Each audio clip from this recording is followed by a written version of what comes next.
నమస్తే, welcome to college TV. ముఖ్యంగా తెలంగాణ ఉద్యమకారుల్ని మరొకసారి మీ ముందుకు తీసుకురాబోతున్నాను. పూర్తిగా కూడా తెలంగాణ ఉద్యమం సమయంలో కావచ్చు, తెలంగాణ వచ్చిన తర్వాత కావచ్చు, లేకపోతే 10 సంవత్సరాల అరాచక పాలన తర్వాత ఇప్పుడు దాదాపు సంవత్సరంన్నర నుంచి కూడా ఒక కాంగ్రెస్ పాలన అయితే నడుస్తుంది. దీనికి సంబంధించి అసలు కాంగ్రెస్ పార్టీ పరిపాలన ఎలా ఉంది, ఏంటి అనేక అంశాల గురించి చర్చించడానికి మనతో పాటు తెలంగాణ ఉద్యమకారుడు, తెలంగాణ సంపతన్న మనతో పాటు ఉన్నాడు. అన్న నమస్తే. నమస్తే అన్న, చెప్పండి, ముఖ్యంగా తెలంగాణ ఉద్యమంలో మీరు కీలక పాత్ర పోషించారు. ఇప్పుడేమో 10 సంవత్సరాల బీఆర్ఎస్ పరిపాలన చూసినాం.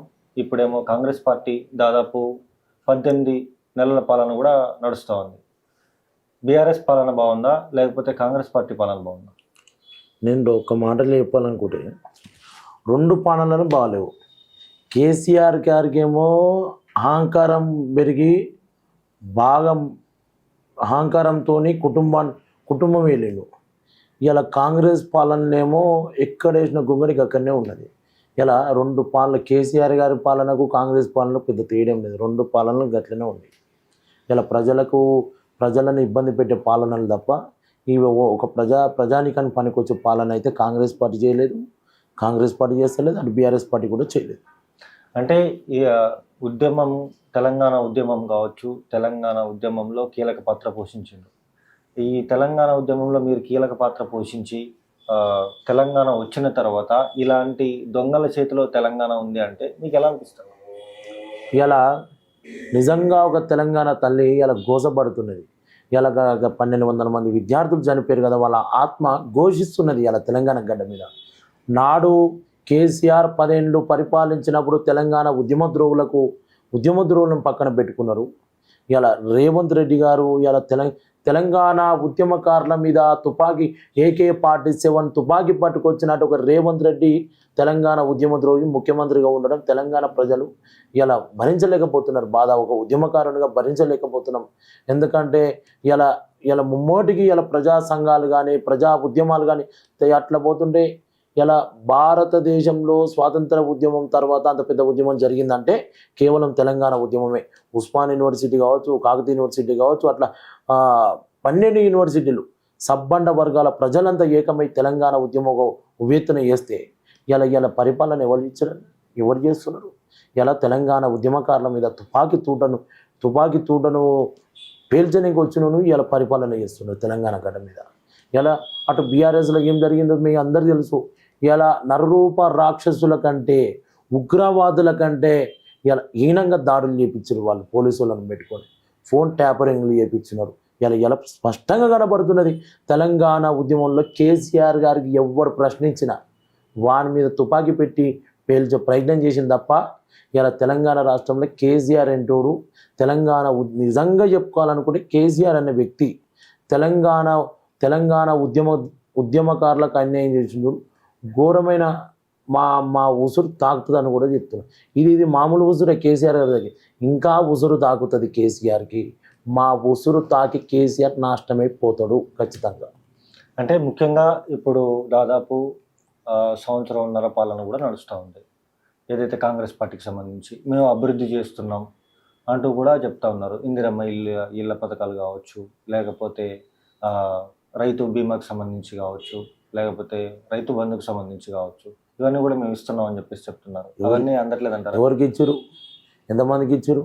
కాంగ్రెస్ పార్టీ కండువ కప్పుకున్నోనికి వస్తే ఇంద్రమ్మ ఇల్లు అనరది.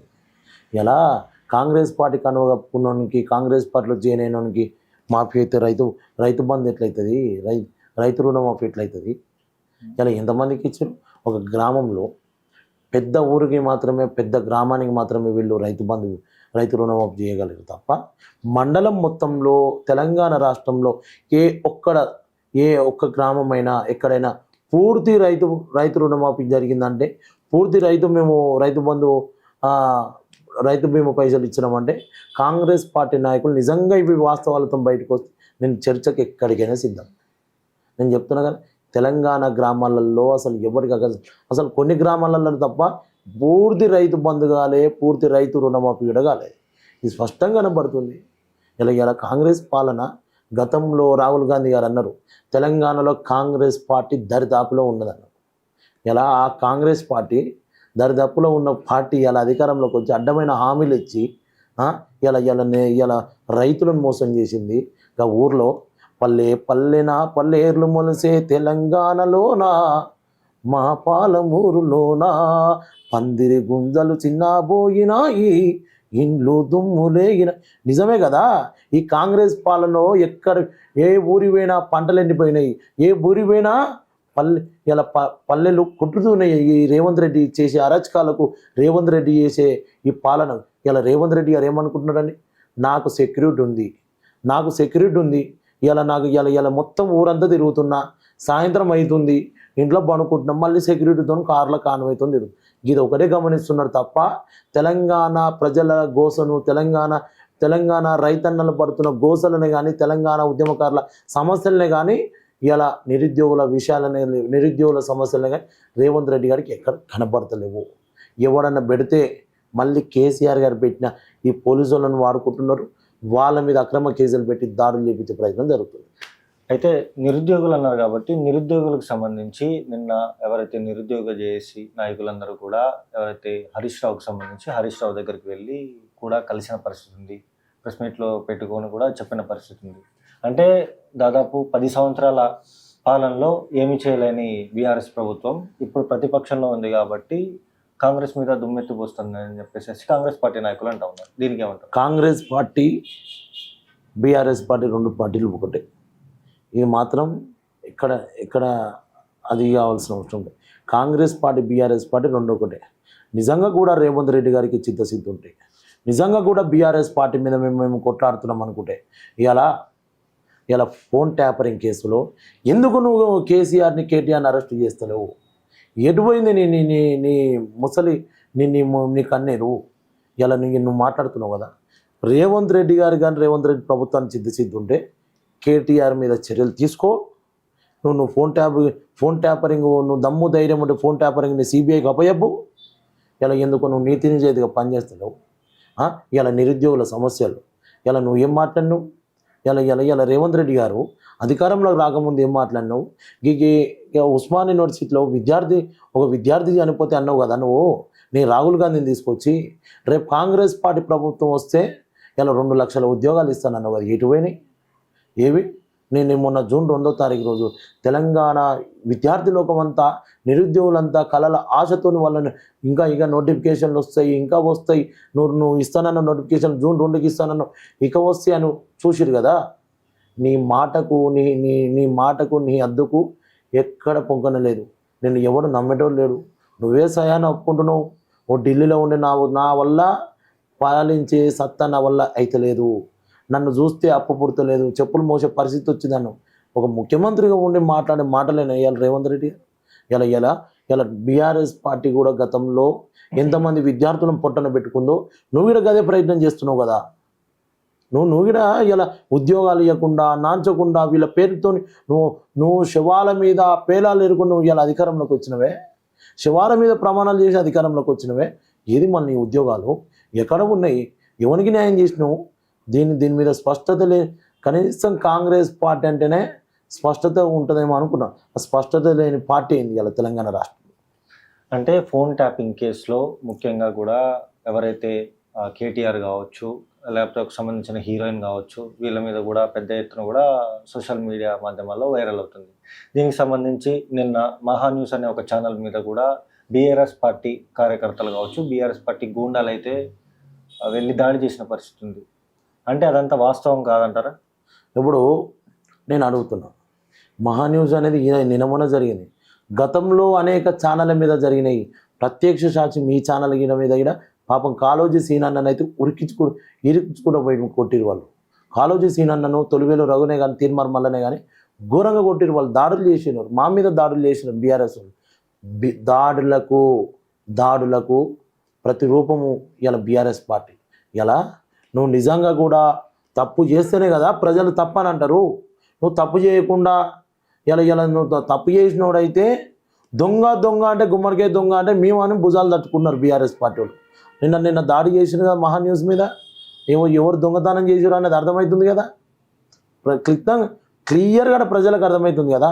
ఇలా ఫోన్ ట్యాపరింగ్ చేసినావు, ఎవరు చేసినావు అంటే నువ్వు నీ సొంత పార్టీ వాళ్ళకి చేస్తావు, నీ అధికారులు చేస్తావు, నువ్వు నీ మంత్రులే చేస్తావు, సినిమా ఇండస్ట్రీ వాళ్ళకి చేస్తావు, పారిశ్రామికవేత్తలే చేస్తావు, బడా పెట్టుబడిదారులు చేస్తావు.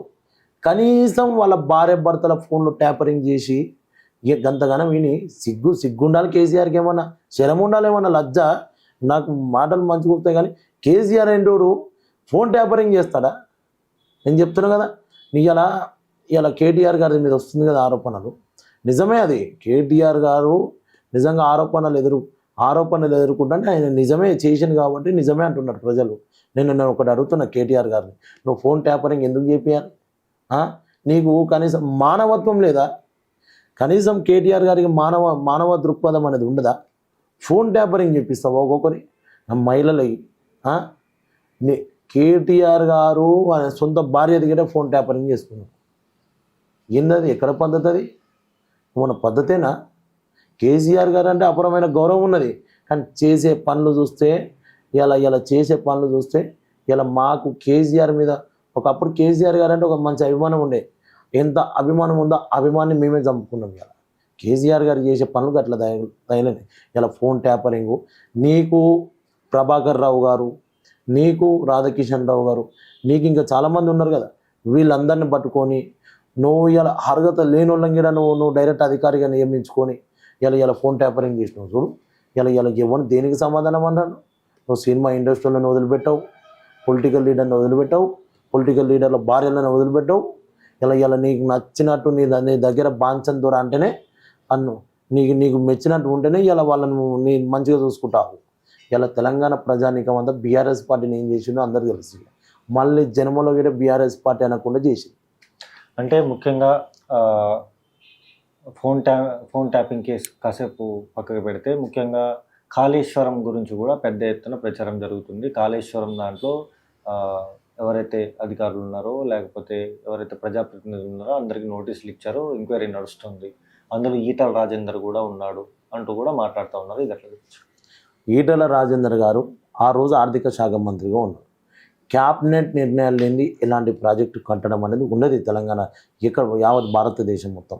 క్యాబినెట్ సబ్ కమిటీ నిర్ణయం మేరకు, క్యాబినెట్ నిర్ణయం మేరకు ముఖ్యమంత్రి గారు కూర్చొని నిర్ణయాలు ఉంటాయి. వారు ఆర్థిక శాఖ మంత్రిగా ఉన్నారు. నిజంగా కూడా కాళేశ్వరం ప్రాజెక్ట్ అనేది ఒక మంచి కట్టడమే, కానీ అవినీతి జరిగితే జరగవచ్చల్లా.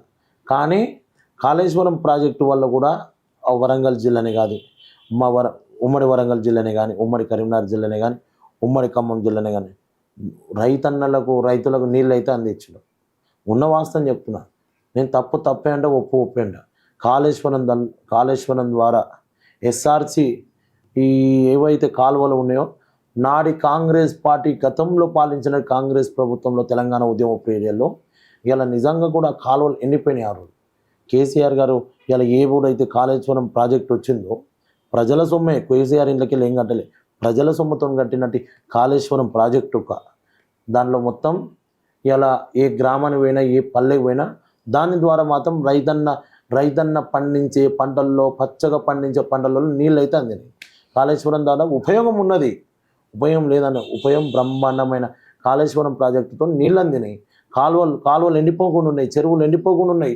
అనేక గ్రామాలకు నీటి సరఫరా అనేది బ్రహ్మాండమైన నీటి సరఫరా అనేది బ్రహ్మాండంగా ఉన్నది ఆ రోజు.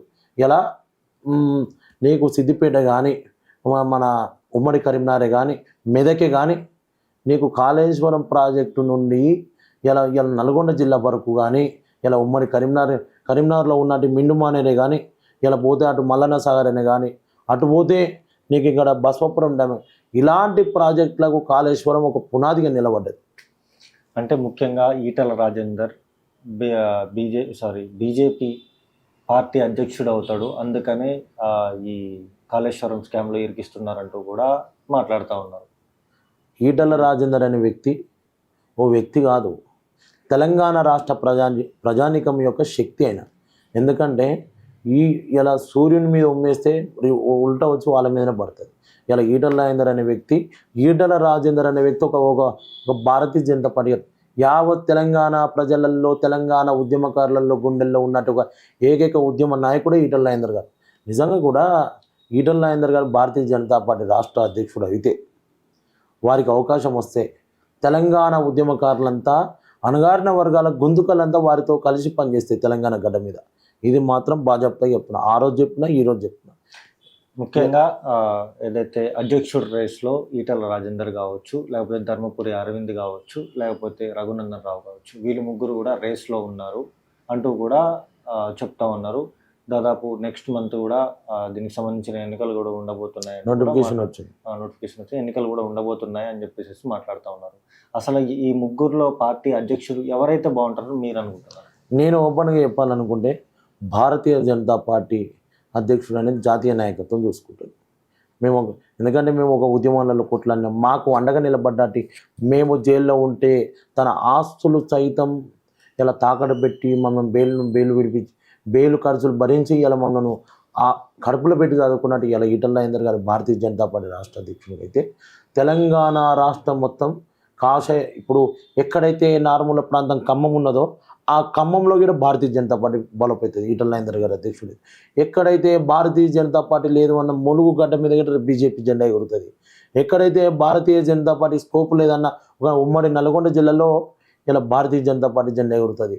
ఎక్కడైతే భారతీయ జనతా పార్టీ అంటే స్కోప్ లేదన్న ఒక భూపాలపల్లిలో ఒక మంతెని పెద్దపల్లి కరీంనగరు ధర్మపురి ఇతర ప్రాంతాలలో భారతీయ జనతా పార్టీ జెండా ఎగురుతుంది. ఈటల రాజేందర్ గారిని ముందు పెట్టి నడిపించేది మాత్రం. అంటే ఈటల రాజేందర్కి సంబంధించి ముదిరాజ్ సామాజిక వర్గానికి సంబంధించిన వ్యక్తి కావడంతో పెద్ద ఎత్తున కూడా జన సమీకరణ ఎక్కువ అవుతుంది, కులం సపోర్ట్ కూడా ఎక్కువ ఉంటుంది అని చెప్పేసి మాట్లాడుతూ ఉన్నారు. మిగతా వాళ్ళకి అంత సపోర్టు ఉంటుందని మీరు అనుకుంటున్నారా? ఎవరికైనా ఖచ్చితంగా ప్రజలలో ఉంటుంది. ఈటల రాజేందర్ అనే వ్యక్తి ఇలా ఒక చరిష్మా గల్ల నాయకుడు.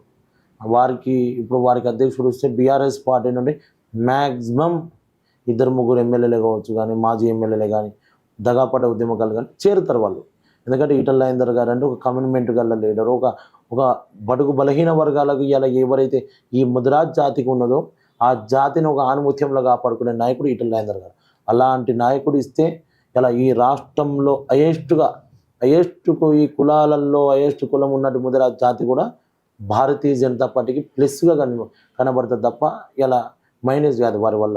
ఇలా నీకు తెలంగాణ రాష్ట్రంలో ఉమ్మడి మహబూబ్నగర్ కానీ ఉమ్మడి మెదకే కానీ ఉమ్మడి వరంగల్ కానీ అట్లా ఏ జిల్లా పోయినా హైయెస్ట్ కులం ముదిరాజ్ జాతి బిడ్డలు ఉన్నారు కదా, ఆ జాతి బిడ్డలు ఈటల రాజేందర్ గారికి అధ్యక్షుడు ఇవ్వగానే ఇలా వారి వెంట తన సొంత డబ్బులు పెట్టుకొనైనా ఈటల రాజేందర్ గారి వెనుక నడుస్తారు. ముఖ్యంగా లాస్ట్ అండ్ ఫైనల్గా ఒకటే క్వశ్చన్ అడుగుతాను. ముగ్గురు ఎవరైతే మీ ఇప్పుడు చెప్పిన దాంట్లో కేసీఆర్ కావచ్చు, రేవంత్ రెడ్డి కావచ్చు, లేకపోతే ఈటల రాజేందర్ కావచ్చు, వీళ్ళ ముగ్గురులో ఒకవేళ రేపొద్దున బీజేపీ అధికారంలోకి వస్తే ఈటల రాజేందర్ సీఎం అయితే వీళ్ళ ముగ్గురులో ఎవరు సీఎం, మీకు నచ్చిన సీఎం ఎవరైతే?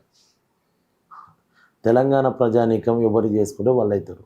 సీఎం అని నువ్వు నిర్ణయిస్తే కాదు, తెలంగాణ ప్రజలు ఒకవేళ తెలంగాణ ప్రజలు నిర్ణయిస్తారు. ఈటల రాజేందర్ సీఎం అయితే ఈ ముగ్గురులో ఇప్పుడున్న రేవంత్ రెడ్డి కావచ్చు, రేవంత్ రెడ్డి స్కోపే లేదు తెలంగాణ గడ్డ మీద.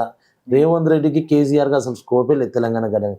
రేపు రాబోయే రోజులలో మాత్రం తెలంగాణ గడ్డ మీద భారతీయ జనతా పార్టీ జెండా ఎగురుతుంది. వీళ్ళు ఎక్కడైతే ఈ కాంగ్రెస్ పార్టీ ఎక్కడైతే ఈ బీఆర్ఎస్ పార్టీ వాళ్ళు గోల్కొండ కిల్ల మీద మేము మా జెండా ఎగిరేస్తామన్నారు, ఆ గోల్కొండ కిల్ల మీదనే రేపు భారతీయ జనతా పార్టీ జెండా ఎగిరేస్తాం. అది మాత్రం గ్యారంటీగా చెప్తున్నా. ఈటల రాజేందర్ రేపు బ్రహ్మాండంగా చెప్తున్నా. ఈటల రాజేందర్ సీఎం అయితే మీరు హ్యాపీగా ఫీల్ అవుతారా లేకపోతే సాడ్గా ఫీల్ అవుతారా? నేను హ్యాపీగానే ఫీల్ అవుతాను. తెలంగాణ ఉద్యమకారుడు ఎవరు ముఖ్యమంత్రి అయినా ఎవరు ఎక్కడ ఉన్నా నేను హ్యాపీగా ఫీల్ అవుతాను. అది మాత్రం నాకు అందరు పరిచయస్తులే ఉంటారు. అన్ని పార్టీల్లో నాకు సంబంధాలే ఉంటాయి, అందరు కలుస్తారు. కానీ రాజకీయంగా విమర్శించేటప్పుడు విమర్శిస్తా, మానవ సంబంధాలతో కలుపుకో. తెలంగాణ ఉద్యమం చేసిన బిడ్డ, బడుగు బలహీన వర్గాల నాయకుడు. రేపు ఎందుకంటే ఓసీలకు ఇచ్చినాం, రెడ్డిలకి ఇచ్చినాం కాబట్టి రేపు ఈ బడుగు బలహీన వర్గాల బిడ్డ మేము ఏదైతే రాజ్యాధికారం చూడని కులాలు ఉన్నాయో ఆ కులాలు ఇలా రాజ్యాధికారాన్ని పరిపాలిస్తానంటే ఫుల్గా తృప్తి పడుతుంది. ఇప్పుడు ఏదైతే రాజ్యాధికారం చూడని కులాలు, అధికారం అంటే ఏందో తెలియని కులాలు ఉన్నాయి చూడు, ఆ కులాలు రేపు ముఖ్యమంత్రిగా పరిపాలించే అవకాశం వాళ్ళకు వస్తుందని మాత్రం అప్పుడు ఫుల్గా తృప్తి ఉంటుంది. చూడొచ్చు. అంటే పూర్తిగా కూడా అనేక అంశాల గురించి మనం చర్చించే ప్రయత్నం చేశాం. ఇటు బీజేపీ పార్టీకి సంబంధించి కావచ్చు, లేకపోతే కాంగ్రెస్ పార్టీకి సంబంధించి కావచ్చు, లేకపోతే బీఆర్ఎస్కి సంబంధించి కావచ్చు. ఈ 3 పార్టీలలో కూడా బీజేపీకే తర్వాత రానున్న ఎన్నికల్లో ఖచ్చితంగా కూడా బీజేపీకే స్కోప్ ఉందంటూ కూడా తెలంగాణ సంపద అయితే చెప్తున్న పరిస్థితి అయితే ఇక్కడ నెలకొంది. ఇది ఇక్కడ ఉన్న పరిస్థితి. కెమెరా పర్సన్ నవీన్తో సన్నీ, కాలేజ్ టీవీ, హైదరాబాద్. విదేశాల్లో ఉన్నత విద్యను చదువుకోవాలని అనుకుంటున్నారా? అయితే వెంటనే ఫ్లైగ్రాడ్ ఓవర్సీస్ ఎడ్యుకేషన్ కన్సల్టెన్సీని సంప్రదించండి. మీ విదేశీ కలలను సాకారం చేసుకోండి. ఫ్లైగ్రాడ్